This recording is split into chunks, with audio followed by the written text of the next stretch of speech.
might all experience knots or tight spots in our upper back, lower back, or different muscular regions of our body. A good way to target that is with something small like a golf ball, or to take off some of the pressure, you could use something like the lacrosse ball, which you'll actually find at the gym near our warm-up area in the bins. So first I'll show you just kind of surrounding the shoulder blade and the shoulder. If you have somewhere that's bothering you, just put a little pressure. Actually, if you want to swing around to this side too. A little pressure on the spot that's been tight, and then lean into it. Pretty straightforward, pretty simple. Kind of hang out there just as if you're getting a massage, maybe 10 seconds at a time. You can adjust accordingly by letting up on the pressure. Right now I just have my arm of the side that I'm working across my chest, just to kind of expose the muscles that surround the shoulder blade.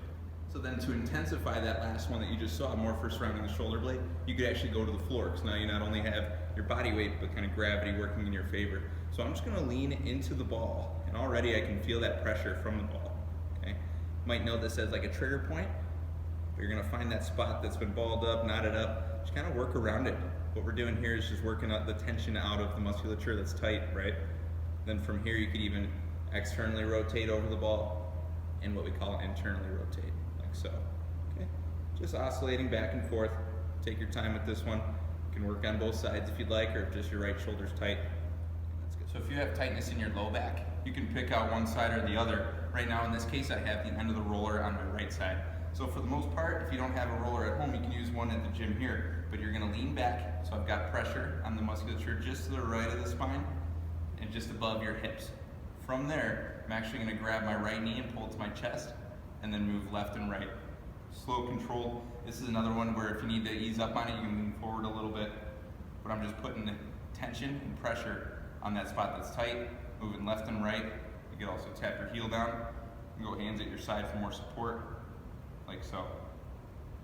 Good. So if you have ever experienced or been diagnosed with plantar fasciitis, that's going to be the fascia that surrounds your ankle and on the underside of your foot. That can get inflamed and tight, and it's really, really uncomfortable. So one way you can target that, or if you're just fatigued from running or sore from your workout and you feel it mostly on the bottom of your foot, you can take something like a lacrosse ball, or for even more intensity, golf ball, something smaller of a surface area, and kind of hang out in those spots that are tight. This is gonna be more effective over time. So you wanna take your time with this one, maybe go for an entire minute if you can. I'm just going forward and backward an inch each way, looking for those spots that are especially tender. If I find one that is actually really targeted and activated, I'll just hang out there and press down with my foot, okay?